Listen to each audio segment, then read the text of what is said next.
Doll customization may not be appropriate for children without the assistance of an adult. These are creative works made by experienced artists using toxic materials and potentially hazardous tools. These include chemical aerosols, knives and razors, cutting tools, skin and eye irritants, such as clays, glues, and acetone, and especially paints and glosses, indicated to contain carcinogens. Please read all warning, instructive, and cautionary material thoroughly before using these products. Viewer discretion is advised. Do not allow your children to emulate these projects without adult supervision.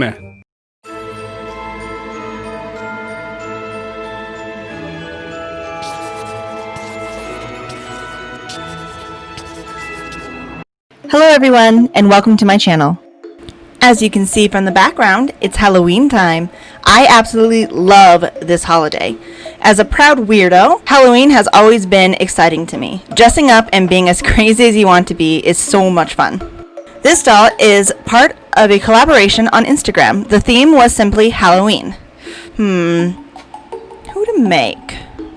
How about Sally from Nightmare Before Christmas? Tim Burton movies are almost synonymous with Halloween, and everybody knows who Sally is.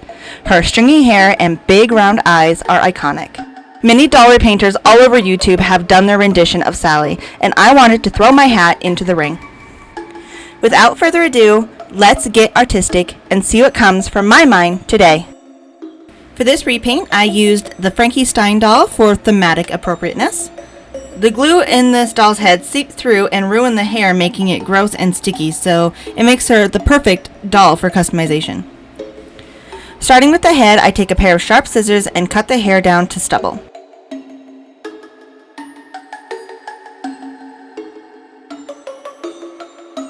Next, I take a cup of hot water and soak the head for a couple of minutes until the head is nice and squishy. Then yank the head off the neck peg. Make sure to protect your hand with a towel so you don't burn yourself.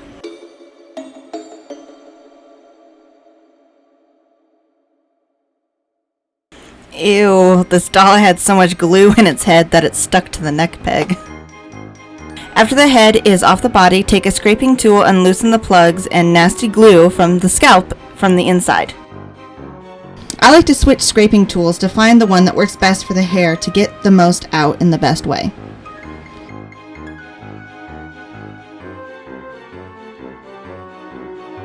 Once the hair is scraped off, use needle nose pliers or tweezers to pull the hair remnants out from the neck hole.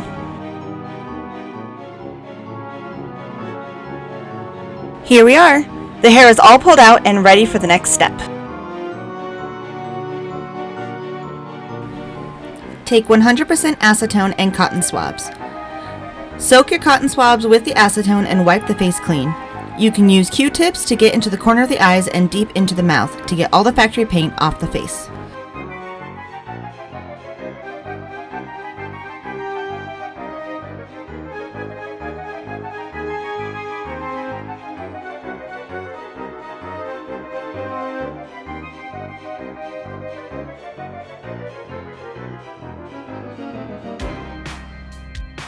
Once the face is clean, take your acetone again and remove the factory paint on the body. Be careful here because the upper arms, body, and upper legs will melt if you use too much acetone. I believe it's something about being made of a different type of plastic. Use a fine grit sandpaper to help remove the paint and finish it off with small wipes of acetone.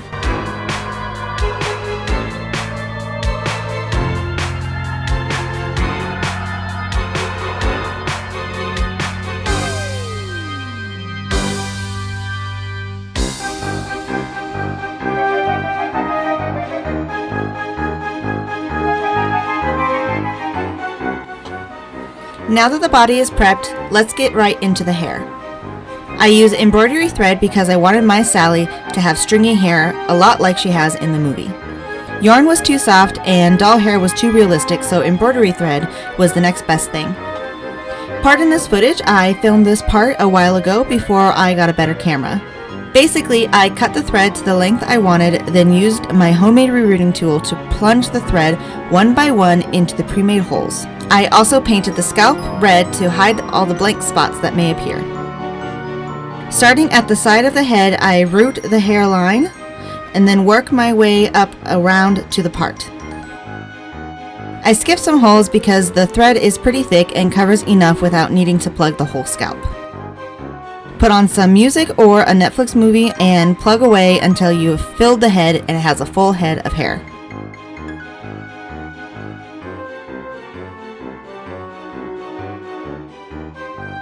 Once you're done with the hair, take some fabric tack glue or any other water-soluble glue and squeeze it into the neck hole and cover all the plugs from inside. Set the head aside and let the glue dry for 24 hours. Now it's time for some face and body blushing. Take a scrap piece of fabric and wrap it around the hair to protect it from the sealant. Use pins to wrap it around the hairline and an elastic band to tie it in the back. And let's get started. This is one of my favorite parts of doll customizing because it really brings the dolls to life and it gives more dimension than a regular doll.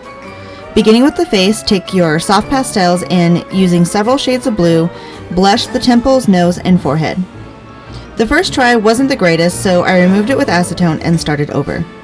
The footage is sped up, but I took my time and I really thought about where I wanted the shadows to be. When blushing your doll, make sure to keep in mind the natural highlights and lowlights of your own face. The brow bone area was especially hard for me because Sally doesn't have any eyebrows, but I wanted them to be blushed so the face wouldn't look weird without them. I blushed the corner of her eyes, under her nose, and under the bottom lip, and her face is all blushed.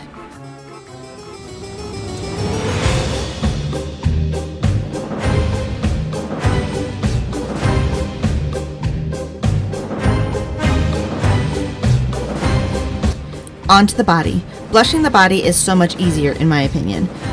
Just lightly dust teal blue pastels on the neck, chest, shoulders, elbows, wrists, and knees. It's super easy because a little goes a long way.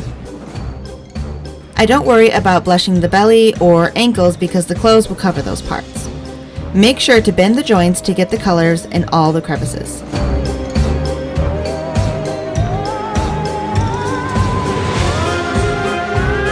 Spray the head and body with Mr. Superclear and wait 30 minutes for it to cure.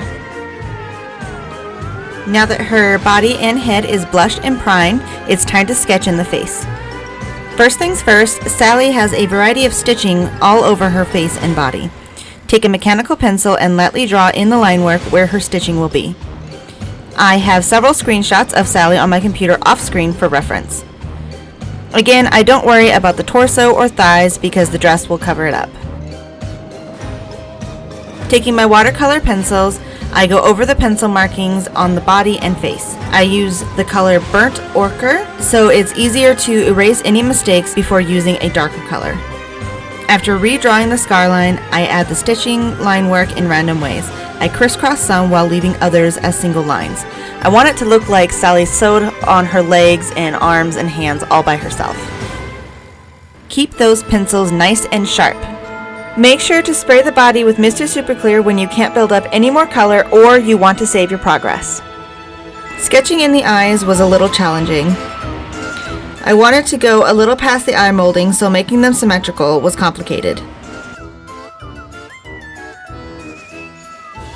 A good way to check your symmetry is to turn the face upside down. It makes you look at whatever you're drawing from a different perspective. When I get as far as I can with this layer, I spray more MSC and wait 30 minutes to apply the next layer. I couldn't get much done with pencils, so I added the eye whites with acrylic paint. A few layers of watered down acrylic paint will help build up the color without showing any brush marks. Adding the eye whites really helped me with symmetry and drawing the rest of the line work.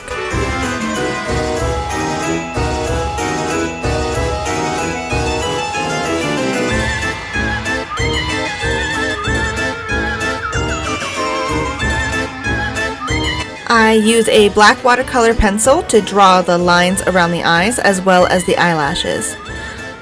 I take a little more soft pastels to deepen the eyes and spray her with Mr. Superclear again. I work back and forth from her face to her body, reworking all the line work until I feel I've built up enough color and details.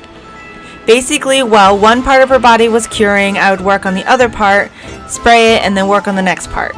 It's the best way to maximize your time. The last thing I did with the body is take black acrylic paint and my thinnest brush to make the stitching as precise as possible.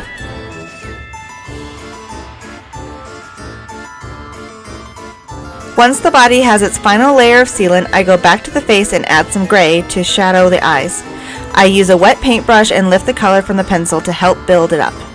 Next, I took my new fluorescent paint from Arteza in the color Fiery Red and painted her lips. I then added some more black pencil on the outlines of the scars. I also placed dots around the scars to mark where the stitches will be. The last part of the face-up is to add the pupils. I take a dot tool and put 2 small points center and slightly up in the eyes. I slowly increase the size of the dots until I'm happy, cleaning up the eye whites, and I'm finally done with the face-up. Well, almost. I still need to add the stitches. I decided early on that I want to use actual string for the stitches in the face, but I didn't know how to get it into the face without taking off the top of the head until I found this stabby tool. It goes with a kit for attaching snaps to clothes, and it was perfect as a makeshift string plugging machine. The first thing I do is poke all the holes into the plastic to get the plastic ready. Next, I take some black sewing thread and lay it on top of the face. I carefully poke the string into the face and keep poking until the string is nice and secure inside the holes. It takes a little bit to get the hang of it, but once I got a good rhythm going, all the stitches were in place.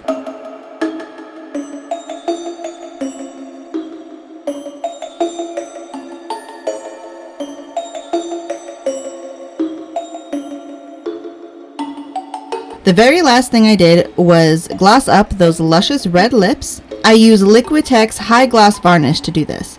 I apply 2 coats, waiting 3 hours in between coats. Last thing to do is the clothes. Sally's dress was a difficult outfit to tackle for me. The outfit itself is fairly simple, but the details are the hard part. I found a free pattern online that consisted of a top and bottom piece, as well as sleeves. I cut out the patterns using a basic white cotton fabric. I sewed the darts of the dress and the sleeves where they needed to go. I decided to hand stitch this part because I was afraid the sleeves would be eaten by my sewing machine.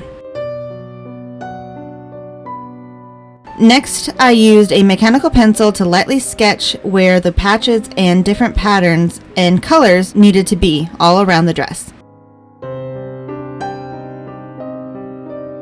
Some of the patches don't really line up, but it's meant to be a makeshift dress anyway, so it doesn't really need to be perfect.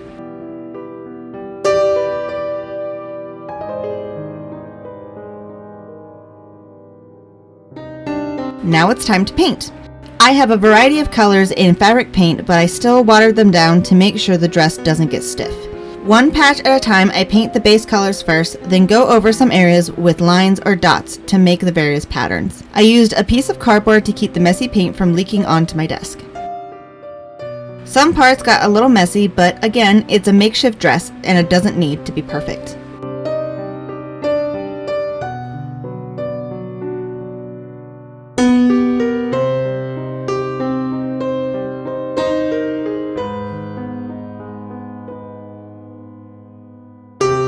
With all the patches painted on, it's time to sew it together.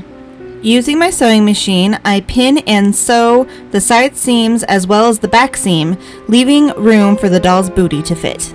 I actually sewed the back seam a little too much, so I had to cut it a little bit so the doll could fit. Last, I added a couple snaps to the back of her dress, and she's almost done. I took a fine tip Sharpie to draw all the lines along the patches and then use the same black thread to crisscross the stitches along the dress. This was tedious and time-consuming work, but I really think the different textures in the dress really makes a difference and look better if I had just painted the stitches on.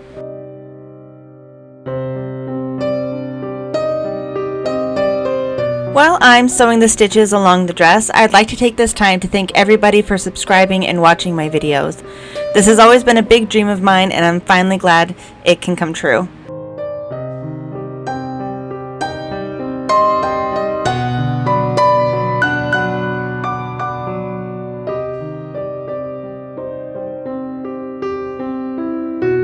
I almost forgot to draw the swirly pattern on this purple piece, so let's do that really quick along with some last minute details.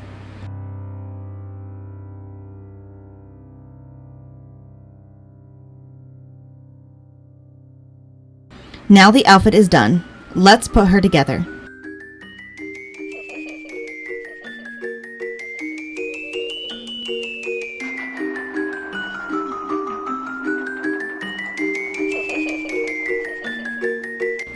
And here she is. If I had to do it over, I would definitely make her hair thinner and probably do a little more details here and there. But overall, I'm very happy with her.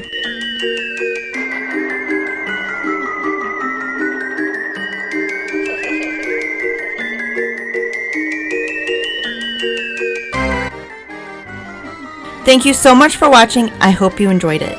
Look for the hashtag DollCollabHalloween2020 on Instagram to see everyone else's work. Here's a list of some of the people involved in this year's collaboration.